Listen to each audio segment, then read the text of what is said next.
All right, welcome back to Drew Pearson Live, and joining me now is our entertainment guru. I labeled him that. You didn't call himself that. I gave him that title.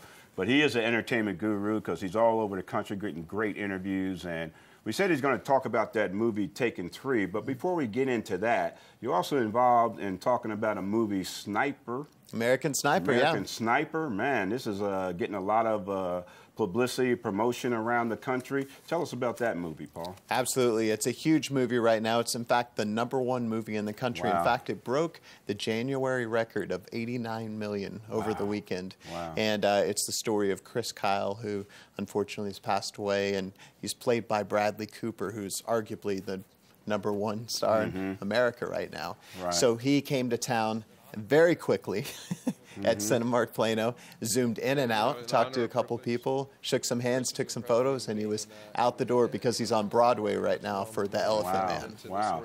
So, and he had to really understand, beef up to play that role. Absolutely, yeah. He had to pack on a bunch of muscle, and he brought some great people with him. He had Taya Kyle, who was Chris Kyle's widow, and Jacob Schick, who was also in the film, who is one of the vets. And then, of course, we had your good friend, Jamin Novacek, on the red carpet. Oh, neat, neat. And I understand it's more of a movie about what happens with families of soldiers that go overseas to protect our country and fighting war, and in that type of situation. Is that correct? Yeah, absolutely. It's an incredibly touching story, and Clint Eastwood does a fantastic job directing.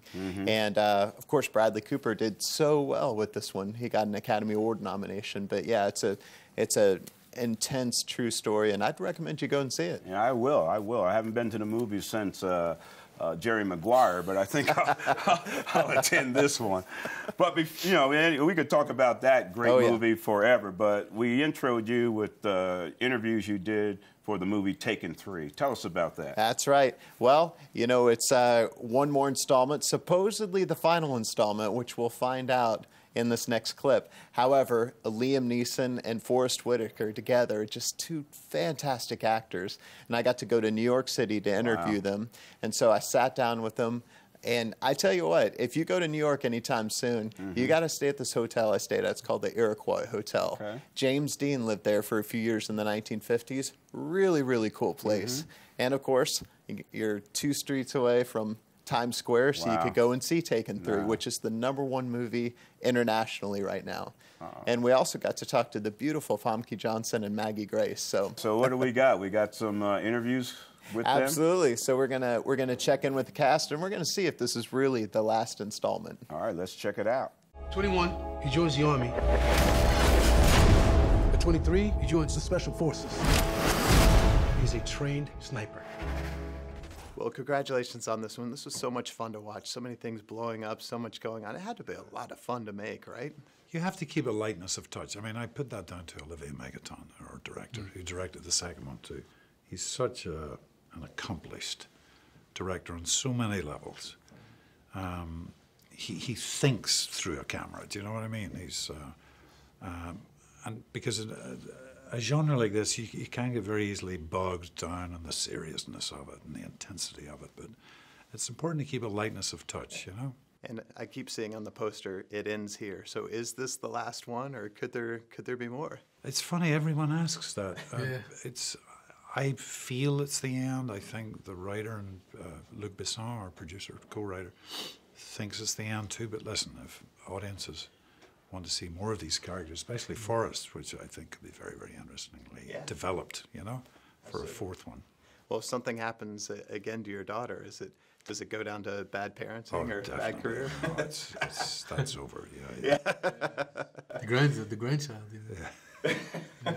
That's true. It could happen many years from now with the grandchildren. I think it could be a great granddad, actually. Yeah. Obsessive granddad. Right. I'll babysit. Now, we always ask people their Hail Mary moments, the moments in their career where they just had to go for it and it worked out for them. What do you suppose that was for each of you? If you want to go way back to Ireland, you know. Sure. It was like signing my name on an equity contract to become a professional actor in the Lyric Theatre, 1975. That was like, I'll never forget that. Yeah, absolutely. Yeah, and it actually hasn't got better than that. That was exhilarating.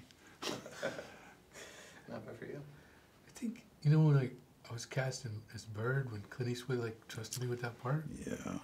I was like shifted things completely. Everything shifted after that. Well, what do you think you'll always remember about making this film? Is there a certain day, scene, or time that stands out to you? You know, it was so well prepared. Yet Olivier was always, I mean, there were some sequences that he wanted maybe 9 days to shoot, but we actually got 5. And he kept that hidden from us. It was only afterwards I'd find out that he was against it, the gun, you know.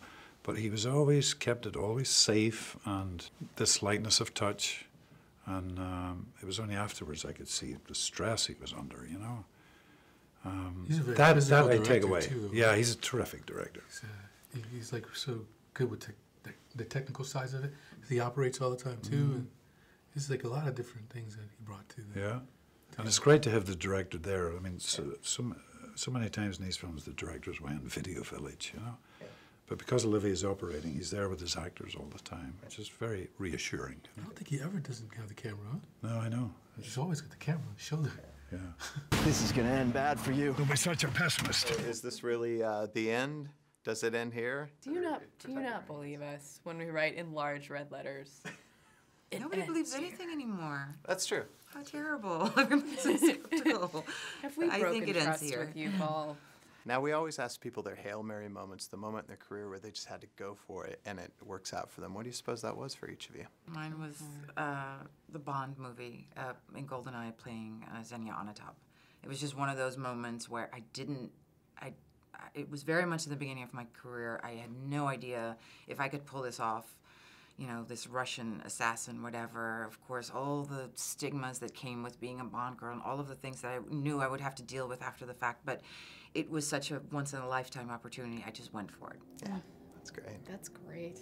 For me, it was a year ago, opening on Broadway for the first time. And it was just, you know, such a learning curve. And the best I could hope for was that I could learn so much really fast and, like, fill this huge theater and learn this whole other, you know, coming at my craft from such a different way. If you go down this road, the LAPD, the FBI, the CIA. You truly are the entertainment guru to get the score of those interviews, man. It looked like you had a fun time doing it, too. Oh, it's always a great time. And, you know, now we have the #1 movie nationally and the #1 movie internationally. So I just hope to bring you more great stuff throughout the season. Well, we can't wait. Stay right here because up next we have Denise Cullors and Richard Baker from Living for Zachary to tell us all about the big event they have coming up. And it's all right here as Drew Pearson Live continues.